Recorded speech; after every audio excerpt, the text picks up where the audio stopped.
If thank you. We would like it to be interactive, so do put in your questions in the chat, or and right now we are a small group, but if the group grows, we may not be able to unmute and take questions at that time, but we will have Q&A at the end. And we will have also a very small feedback form for you to fill at the end, which will really give us an idea about what kinds of topics will work for you and what you're looking to hear more about. All right, so with that out of the way, we are going to talk about the topic for the day, and such an apt day for this session on Yoga Day. We often think of yoga as just, movement and, different poses and stretching your body into different kinds of shapes.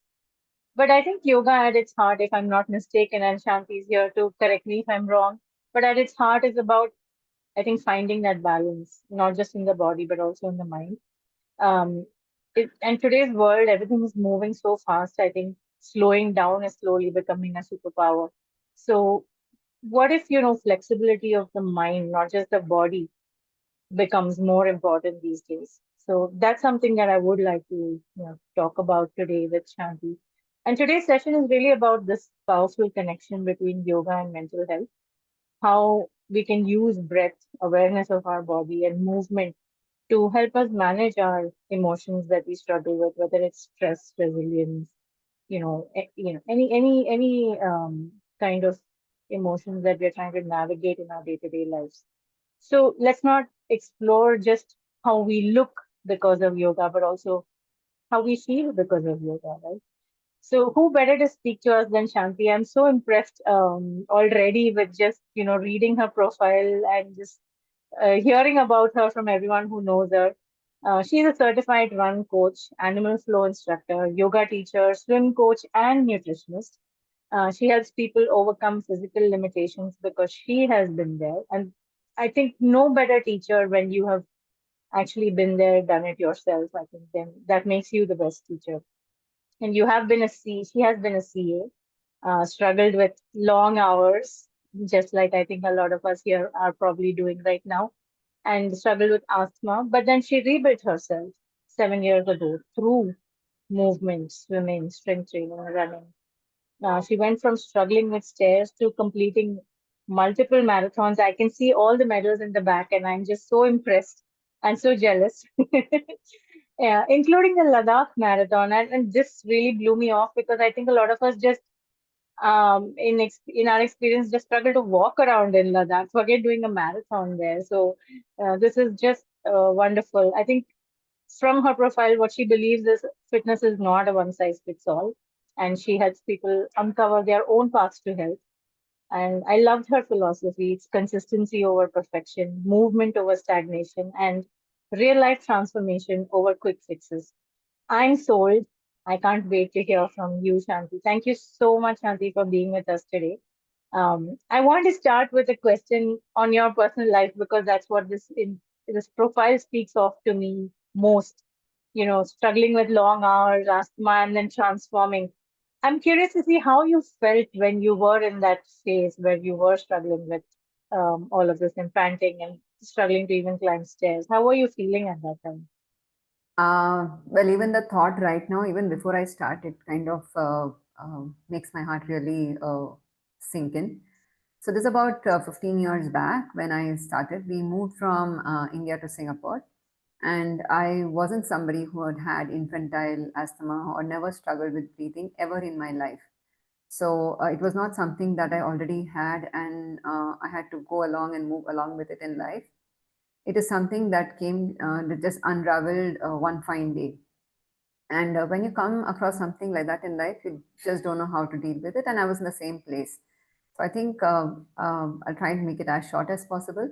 But it was one fine day that I was coming back from work. I was walking back from work that I came back home and I started huffing and puffing. And I just thought it was just one of those days where I probably overexerted myself and I was just tired. And this kind of happened for a couple of days. Till one day when I came home, I just couldn't stand up and hold myself, and I had to call my folks home. And was probably the wrong day because nobody was at home. And then I had to go with a neighbor to a nearby physical care, that they have a general care, which was the closest medical center around. I went there, and then we ran through a few tests, and the doctor said, I would just right now call it wheezing, but it looks more like asthma. And I was like, no, but I'm 32, and how do I get asthma one fine day just like that? So he's saying, no, it must be something. Then he asked me whether I was allergic as a kid. And I said, yeah, I mean, I've been an allergic kid, but nothing, never had a breathing issue ever in my life.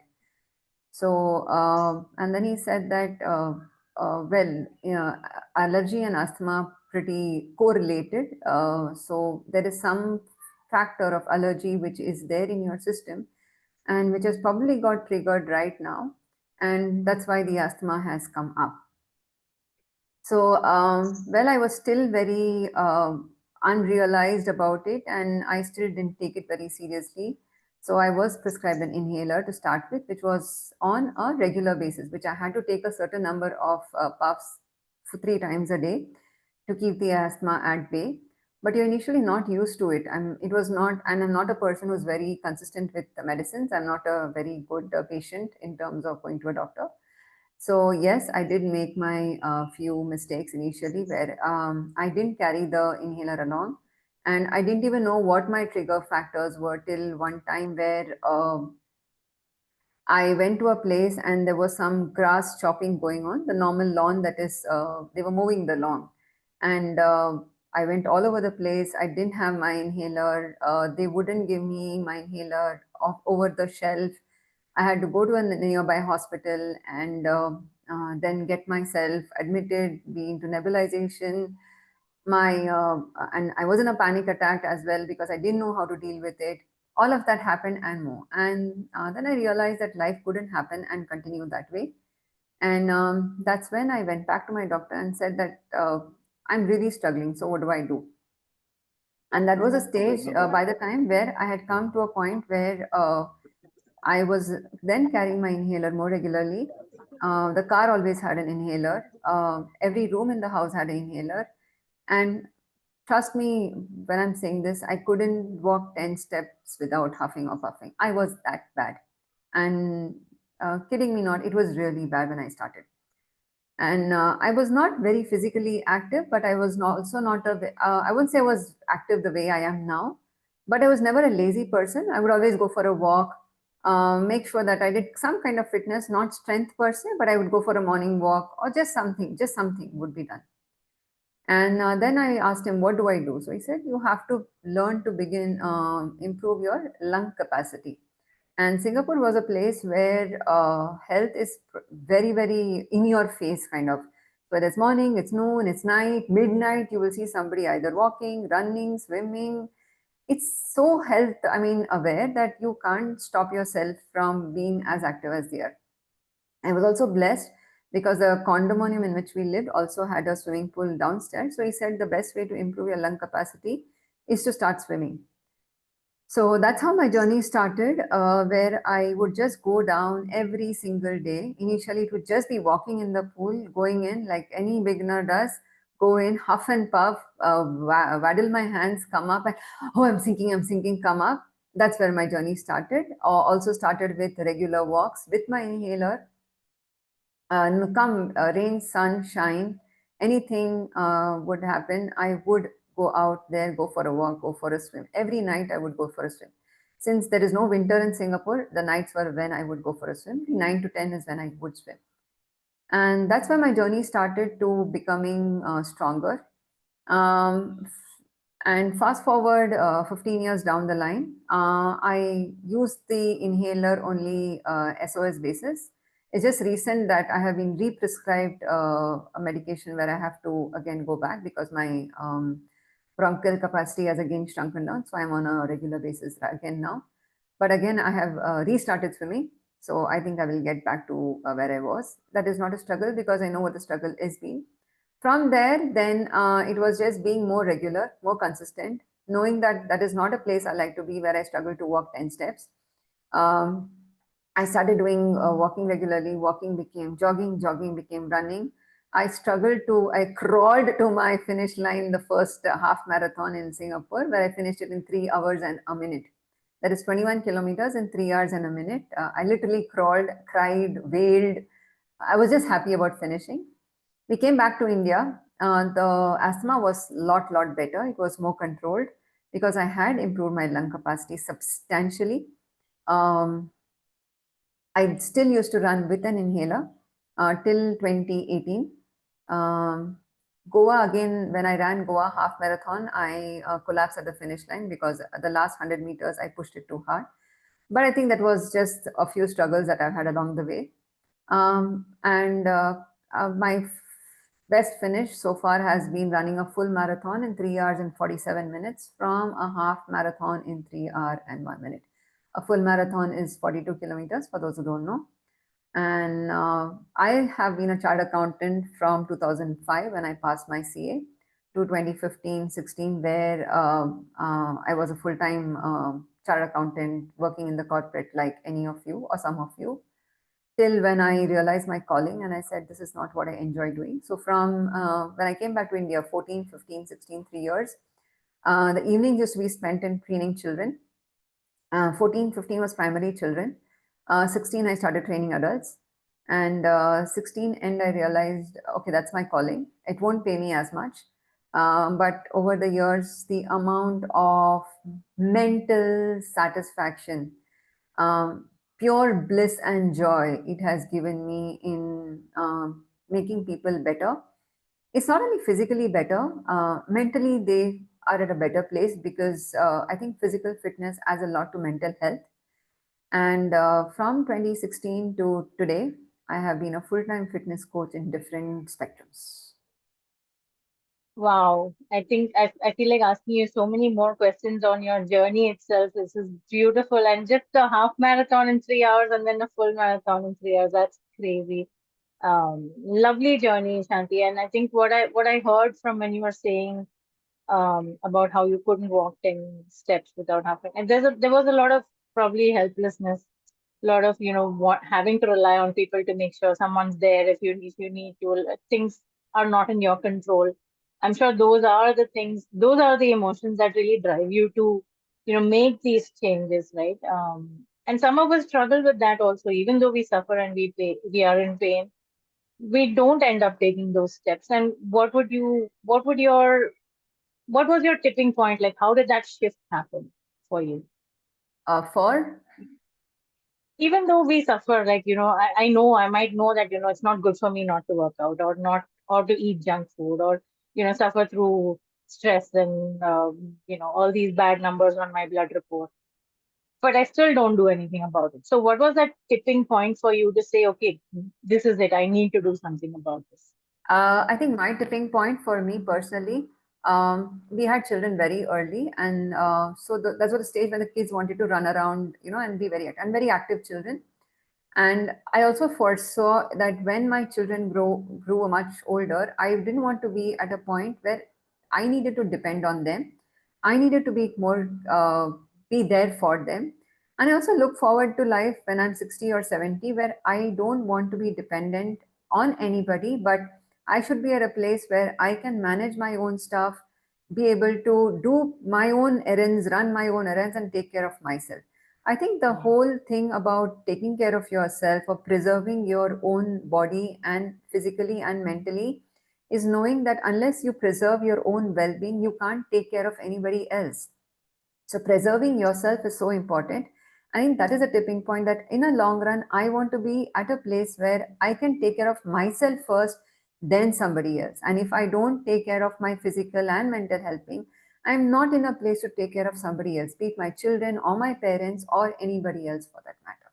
Yeah, beautifully said. And I think what I'm also hearing from what you're saying is that for each one of us, that tipping point is going to be different. For you, it was that independence or the fact that I need to be around for, my family or whatever that is for each one of us. We need to dip into that to make this shift, right? Yes, yes. And you also said some time back that, and I think we hear this so much, right, about how physical health is so important, especially when you're going through a mental health issue. How did that play out for you, and why do you think that is important? How does that show up? One thing is the hormones that physical fitness brings out, and then it also plays back on the mental hormones that it affects. Now, once you're doing physical health, when you're physically active, it helps you to sleep better.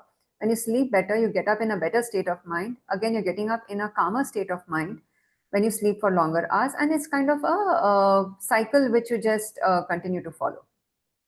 Yeah. Yeah.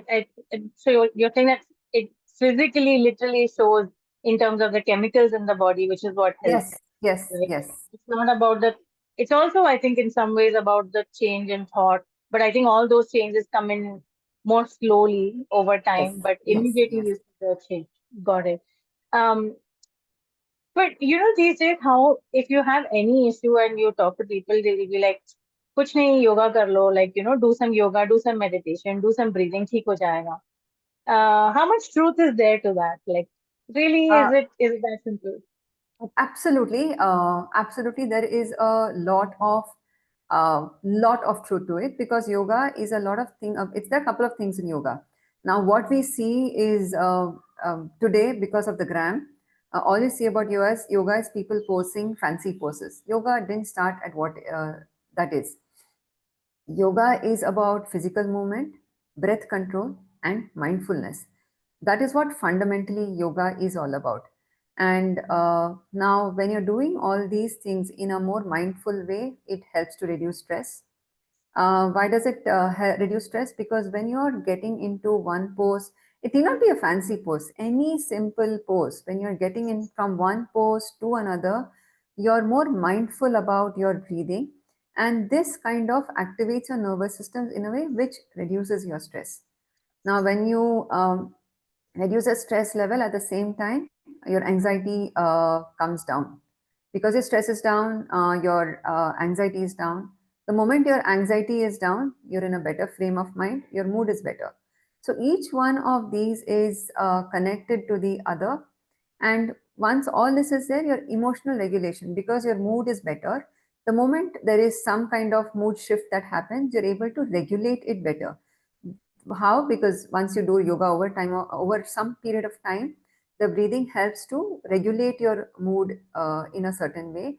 And that's when something happens, when you're in an emotionally difficult point of time, is when breathing helps and you're able to calm yourself and then regulate your mood better. Interesting. And you brought up mindfulness a few times. I'm curious because everyone talks about mindfulness, but how do you actually do this? How do you So actually do it? I don't know whether those who are switched off their videos, if you can just spend. Let's ask them to switch it on, actually. Sorry to interrupt you, but if all of you or at least some of you can switch on the videos, it would be really nice. I'm sure Shanti would also like to see who she's speaking to, not just me and Ujjwala. So if you You're going can to do a switch on your simple, video. very, very simple mindfulness session. You don't need a fancy place. If you're sitting on a chair, you're sitting on a chair.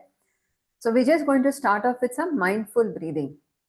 And that's all we are going to do. We're going to do two things. One is mindful breathing, and we're going to do one breathing session which will help in reducing your stress or just calming your nerves in the brain. All right. So to do a mindful breathing session, I want everybody to have your left hand on your chest and your right hand on your abdomen. Now, usually, what we all end up doing is chest breathing. Is where what we do is we stop breathing at our chest, but your lungs is way below, and what you actually have to do is mindful breathing, which is diaphragm breathing.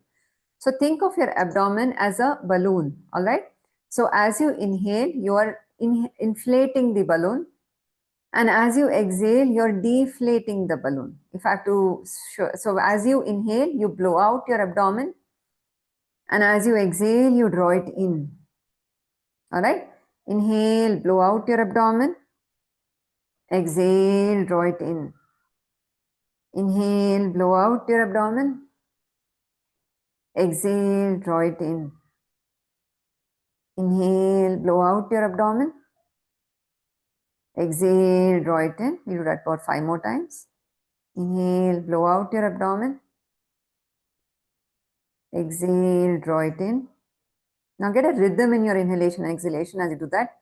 Inhale, blow out your abdomen. Exhale, draw it in.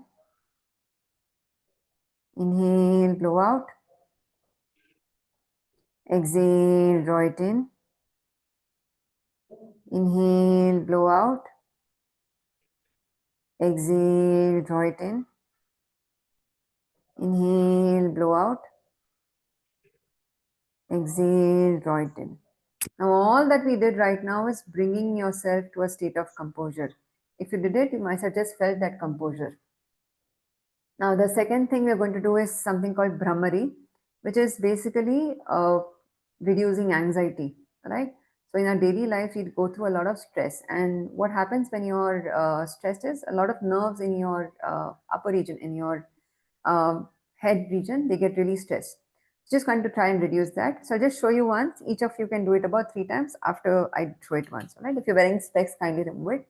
You're going to use your thumb to gently depress your ears or close it, block your ears. You're going to use your index finger and your middle finger to close your eyes. You're going to keep your ring finger on your nose and your little finger on under your lips, on your chin. You're going to gently inhale with your nose.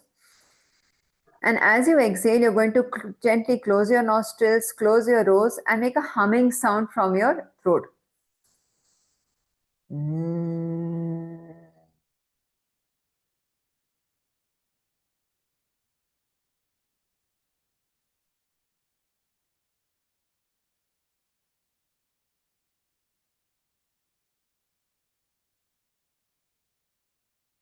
Each of you can do it about 3 times.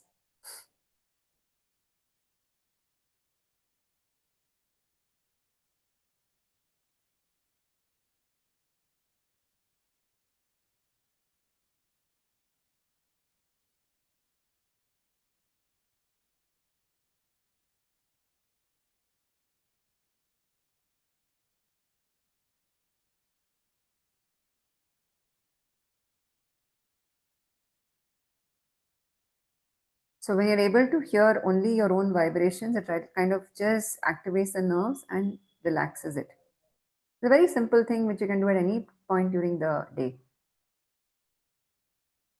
That was, I mean, I've done this so many times. I think we don't realize the beauty of it until we pay attention to what the benefits are. We just do it as a thing. This was really helpful. Thank you, Shanti. I also wanted, you mentioned that, there is the breath, there is the movement, there is, all of that with yoga. So what part of, or which one of these elements really helps with emotional well-being? If Uh, you it's can it's assume. all it's all kind of put in together. It is a combination of the physical postures, the breathing, everything together is what brings in the mental well-being put in together. Hmm. But Again, maybe, I sorry, would go just ahead. like to add to that.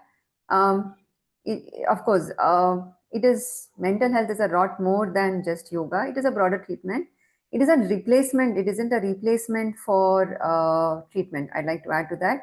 It is just one of the things that you can add to what you already do to help in your mental well-being. Yeah, So all these things that we do, right? Anxiety that help when you're breathing, it betters your mood. It helps your anxiety. It helps makes you be calmer.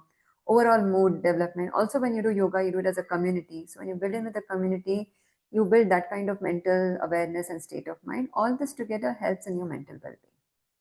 yeah. That's a beautiful point. That doing in a group is also something that aids this, right? But a lot of us feel like, I'm not flexible enough. I can't start doing yoga because I don't know how to breathe, or I don't breathe well. I can't move. I'm not. So how do we get over that? All right, that is the first misconception that everybody has that, oh, I'm not flexible. I'm not going to do yoga. Anything, be it yoga or any kind of physical practice, it is not one size fits all. So you have to begin at where you are in your physical state of well-being. All right. And that means whatever works for you, you do that, and then you build from there. What happens is we compare ourselves with somebody else, and that again helps your mental health. You have to start where you are. What is your comfort level? Whether you're flexible or not is immaterial. You start at your flexibility level and then build from there. You're building from one pose to another in your whatever is your comfort level or your flexibility level, and then build in from there to reach somewhere. And we are not here to reach a destination, it is a journey. You just have to stay consistent in that journey. That is the whole point. Yeah. I So think that's the reminder we need, that it's not that I need to get to this destination. We have to just keep doing it. I don't know whether you all know this. The Yoga Sutras of Patanjali, they have 4 limbs to it, which are the most important limbs to yoga. So they say it's yama. So yama is basically the restraints of social disciplines that you have. Next is niyama. Niyama is basically consistency. The third one is asana, getting into poses or forms, body forms. And last one is breathing. Now, the combination of all this is what yoga is. So, yoga is just not one limb, it has all these 4 limbs put together. And even as the Yoga Sutras define, consistency is a very, very important. I mean, it defines it as niyama. Niyama is just being consistent and disciplined in what you do. Yeah. And that brings me to the next question. How do we be consistent in what we do? Because there are going to be days when we really don't want to do anything. Absolutely. So, few things that you can do. First thing is start small. So don't think Mm. of starting with, oh, I'm going to start doing 1 hour of yoga every day. Start with 10 minutes. Define a time, and it need not be one time. Say that whatever time of the day, I'm going to put in that 10 minutes sitting on the mat. And the thing is, don't go with a goal. Just go to present yourself. There may be days, the days you don't want to do anything, show up. Just show up, go and sit on that mat. If you don't do anything, it's perfectly fine. Just go and show up, present yourself. Just sit there for 10 minutes, breathe, and come back. The first thing is showing up.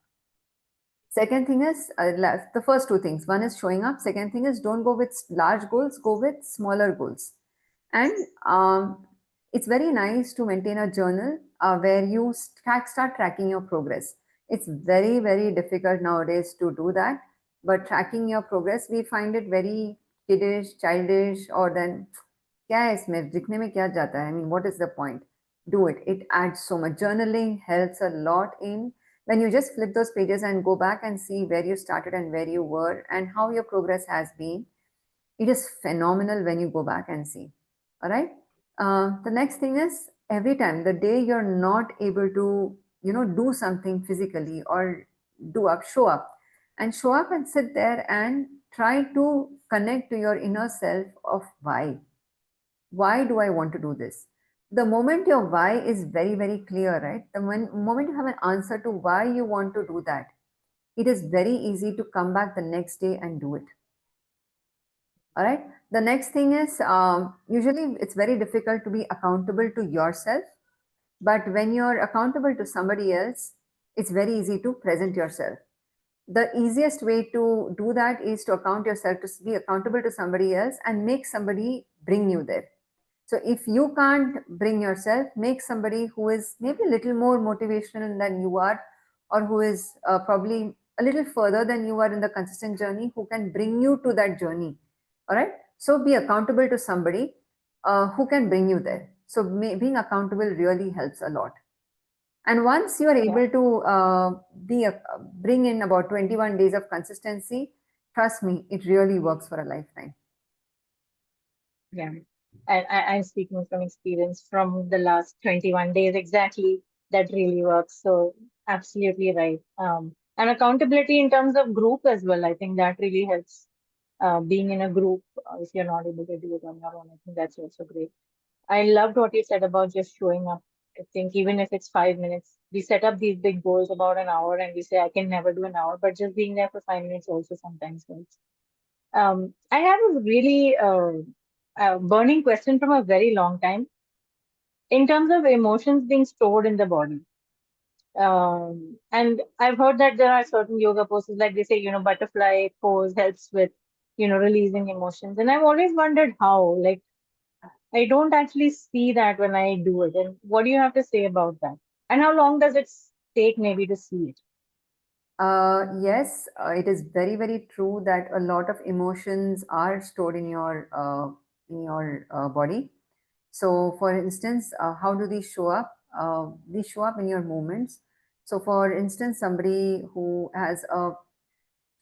got a very long or deep emotion will not be able to a tight chest or very sadness will not be able to have an open chest. All right. Hmm. Somebody who struggles with giving in or letting go, all right, will not be able to do a forward fold that easily because you have to let go.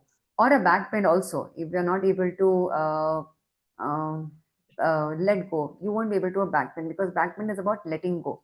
So a lot of emotions that we hold, tight hips, so a lot of these emotions are stored in your body over time. And if you don't release these emotions, speaking to somebody or talking out to somebody, yes, they do get stored in your body. And again, it is like a vicious circle. When you don't release your mental health, it stores in your physical body. When you don't work on your physical body, it goes back to affecting your mental health. And then there's a vicious circle and a change. Somewhere you have to break this chain. Yeah.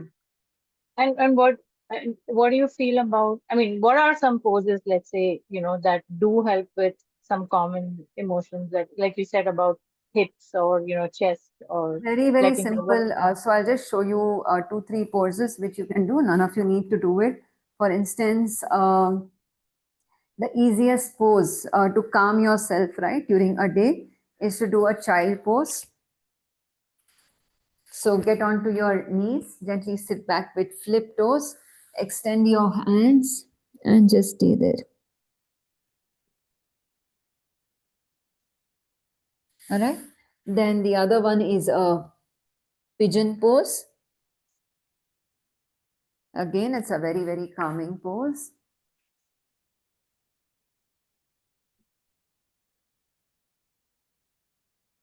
Another one, to your extent, whatever is your comfort level, opening the chest.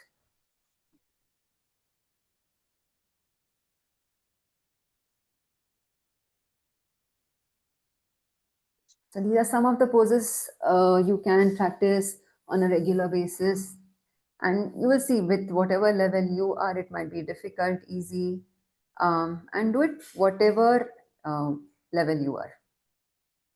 And how do these help with releasing the emotions? Like, It I've been curious. releases, so what these poses do is they release the tension stored in the body. What these poses, basically, when you're getting into child pose, you're trying to de-stress your body.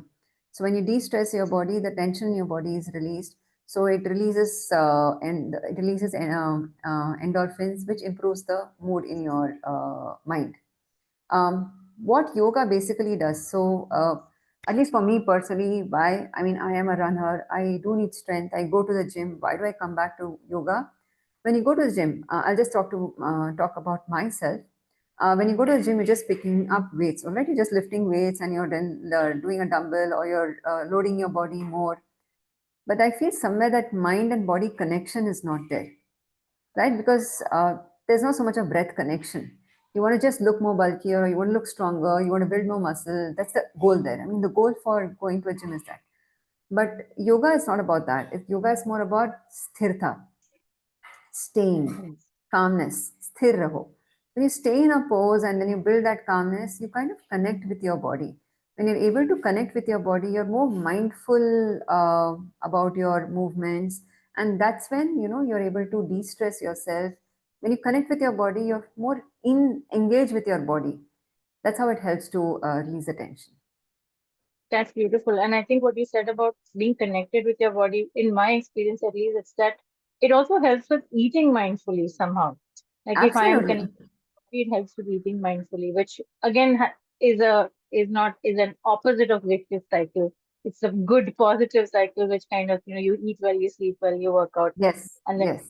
that helps, right? Again, when you do yoga, it's a lot about breathing. Again, when every pose, when you're mindfully breathing, it regulates the nervous system. All these are factors that will, help eventually physical and mental well-being. Are there any immediate hacks in either breathing or poses or something that, let's say I'm anxious or I'm having a panic attack or something. Is there anything immediate that I can do? Like what I just showed, for me personally, Brahmari, the where you close and do the humming from your throat, for me, it actually releases stress. Yeah. But again, that is, you have to do it mindfully. Breathing mindfully, anulom vilom, which is just, breathing from one nostril and releasing from the other, and vice versa. That control. See, what happens in a lot of these things is when you're focusing on your breath work, the whole idea is to keep your mind thought free. Now, if you ask somebody to sit and meditate for 10 minutes, it's very difficult to even meditate for 1 minute as a human being with your mind going thought free. We have 10 things running in our mind. अच्छा खाना क्या बनाना है, शाम को कहाँ जाना है, बच्चे को कहाँ ले जाना है, स्कूल जाना है, कॉलेज जाना है, I have to entertain this person. There are 10 things which are running in your mind.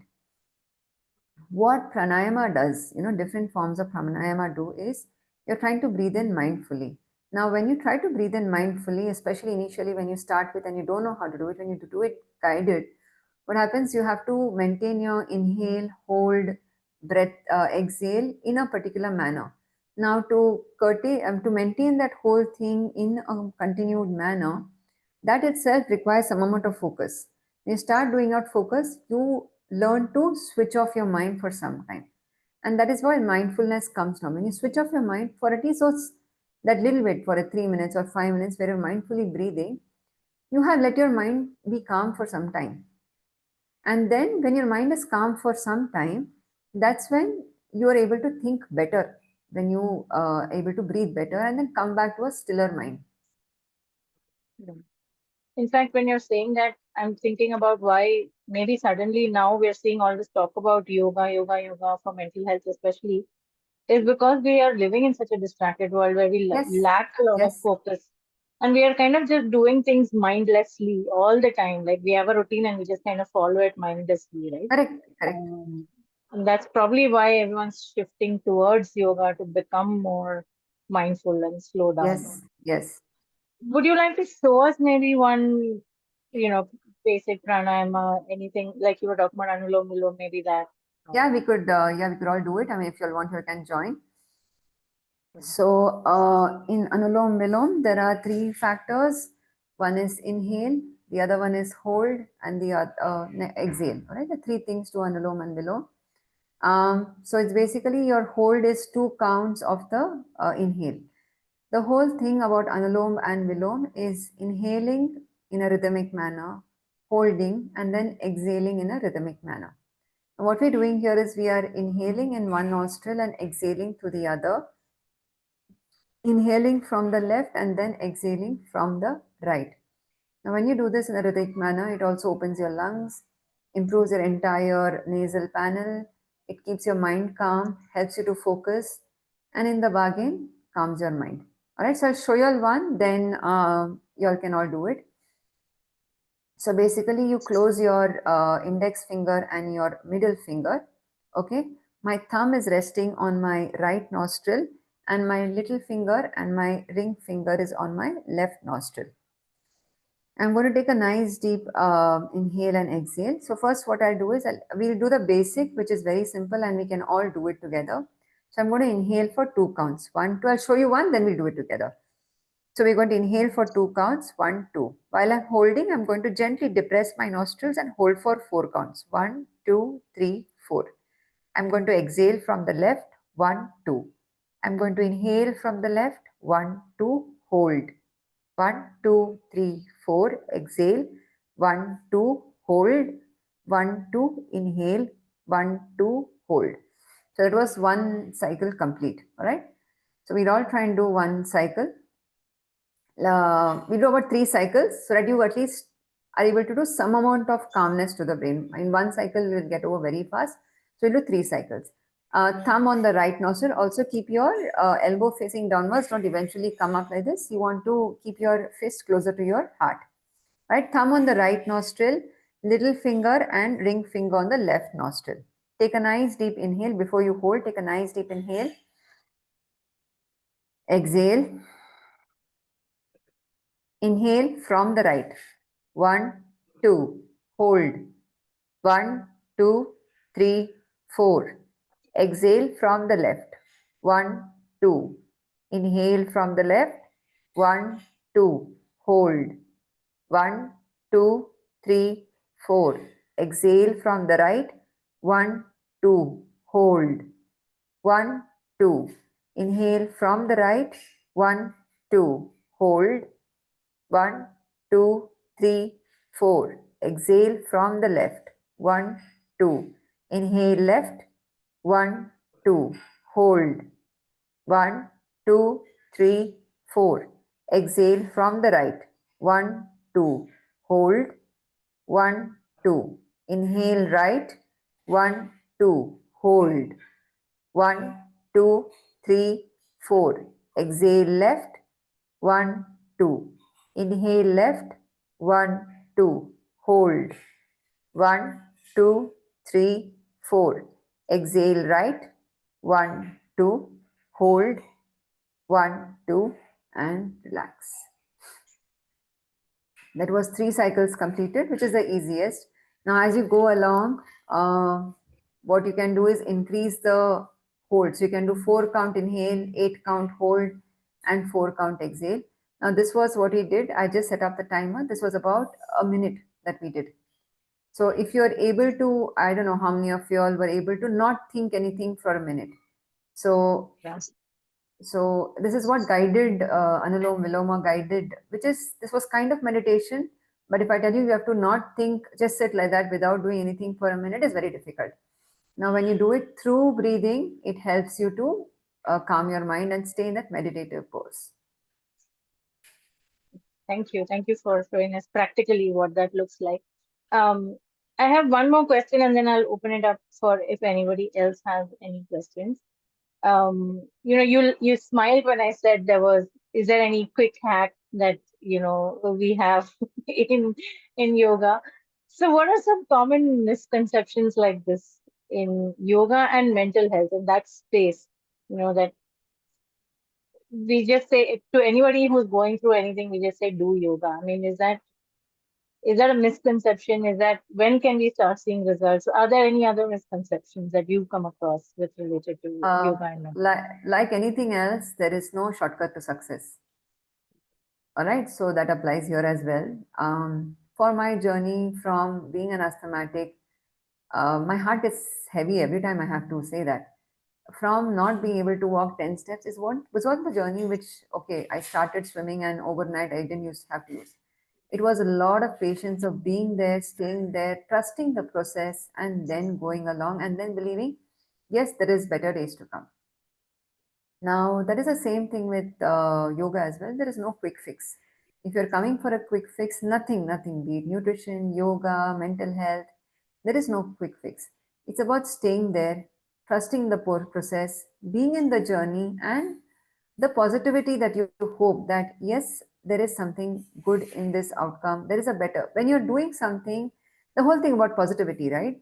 When you get into something with the hope that something better, there is a better outcome in the future for this. That is the whole thing about being there, staying there, and looking forward to that. There is no quick fix to anything. If somebody is telling you that, oh, wait, come to me, I will let you lose 10 kgs in 1 month, there is no quick fix. Similarly, if somebody tells you that, oh, you have gastric problem, आप मेरे साथ 1 महीना योगा करो ना, आपका जो भी gastric problem था ना, बस यूं चला जाएगा. ऐसे कुछ नहीं होता है. वो जो सदियों से आपके शरीर में बैठा हुआ है, उसको निकलना है. भाई जो सदियों से बैठा है, उसको टाइम दीजिए निकलने को. Quick fix तो होता नहीं है ना. But then you have to, the problem with people is they don't want to be consistent about staying there, being there, and going through the process. So the whole point about patience and being through the process is what you have to build in. Same thing about being mindful and the mind, right? When you have a mental health issue, yes, it is very. The first problem is going out there and talking about it. The first problem that people have is going out there and talking about it. Unless you go there, approach somebody, talk about it, you will never find what is next from there. So yes, when there is somebody, go out there, reach out. It's never wrong to seek help. All right, so go out there, seek help, make yourself vulnerable at times. It's okay to be vulnerable, reach out, and that's when you will get solutions. I golden words to me. Go out there and ask for help. I love that. Be vulnerable. Something we all find so difficult to do, especially these days, which is yes, ये जो है very ना पापी ego है ना, नहीं यार मैं तो सब खुद ही कर लूंगी, मैं मतलब आई मन बलवान, मैंने सब selfish. प्रॉब्लम ना खुद ही सॉल्व करना है, मैं अपनी खुद की हूँ, मैं किसी का हेल्प नहीं लूंगी, I have to solve Yeah. All problems my self, how can I ask for help, go, And that's glorified. That's glorified these yes days if you yes are in. Absolutely, Yeah. go out So there, that's golden words for ask for me. help, ask for help. It makes life easier, and not only for you. When you are not in a good state of mind, you're not making life easier for anybody around. So go out there. When you seek help, you will get help, your problems will be solved. Thank you for saying that. And Pukar is one place you can come for help, by the way. Absolutely. Um, so before I open for question, I have one last. Really, this is the last one. Um, so your top three takeaways from your journey so far for someone who's uh, starting, uh, or even just set, your top three takeaways. set small goals. Don't get into a journey with any expectations. That is one. So Mm. set small goals and don't get into a journey with expectations. Second, discipline. Niyama. कर्म करो फल की इच्छा मत करो, so ये दोनों हो गए. And third is, if you can't be self motivated, be accountable to somebody else. Why do I look that as a takeaway? Because a lot of us struggle to be motivated from within, so take help of somebody else. Again, that also applies here. Take somebody's help when you can't do it yourself. Beautiful. Thank you. Thank you for wrapping that up so beautifully. So I'm really going to open it up for questions now, and you. Okay. If there are any questions, and at least now if we can see some faces, that would be nice. If there are any questions, anything in the, you can put it in the chat or you can unmute yourself and ask. Shanti, I have a question. So, Yes. how many times a week, or what should be a good starting point for anybody who is starting to practice yoga? How many times a week, or what would be the starting step for them?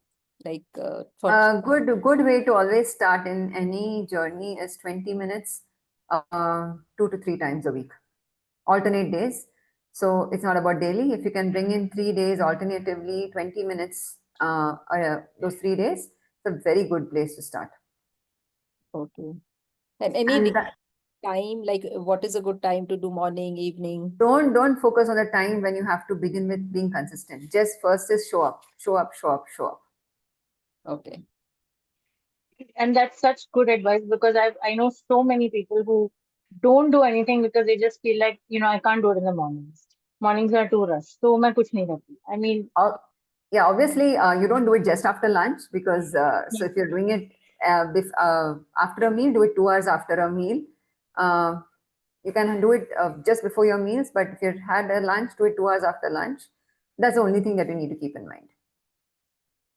wonderful. If there are any other questions, meanwhile, Ujjwala, if you want to share the feedback form on the chat, it will take hardly a minute for you guys to fill it out. It will really help us to see what kinds of sessions you would like to have going forward. Any other questions that you have? If not, I always have a lot of questions. So what about the mix in terms of, again, I want to keep it mental health focused. I know fitness wise there is a different maybe we'll look at it differently. But mental health wise, is there a good mix that you have found in terms of, let's say, running, swimming, yoga, strength training? Do we need everything? What is a good mix to have?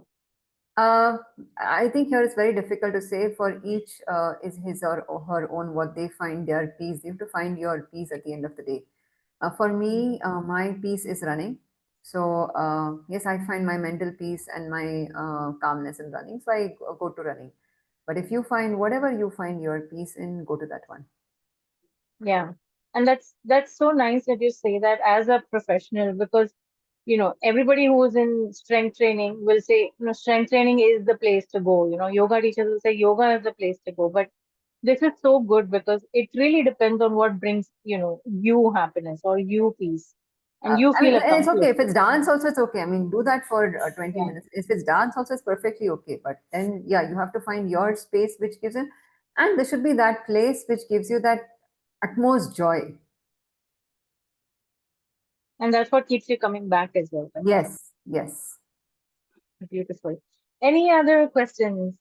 If not, I'm sure today being Yoga Day, Shanti is going to have a bunch of questions uh, like this to go to as well. So I don't want to keep you back.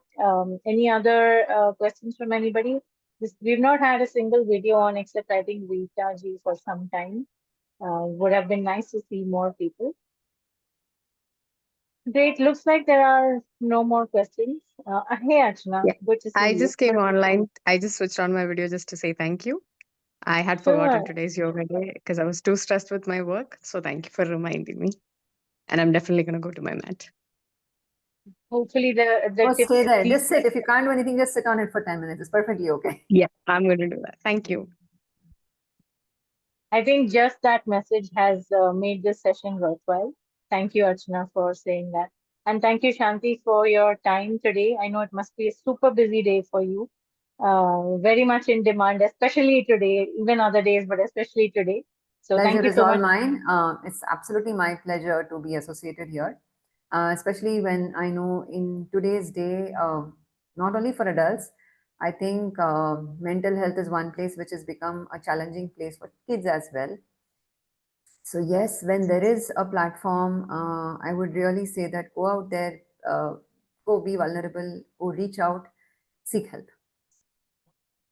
Beautiful. Thank you. Thank you so much, Shanti. And thank you everyone for joining on Saturday morning and being with us here today as well. So we'll end the session with that. Thank you. Thank you.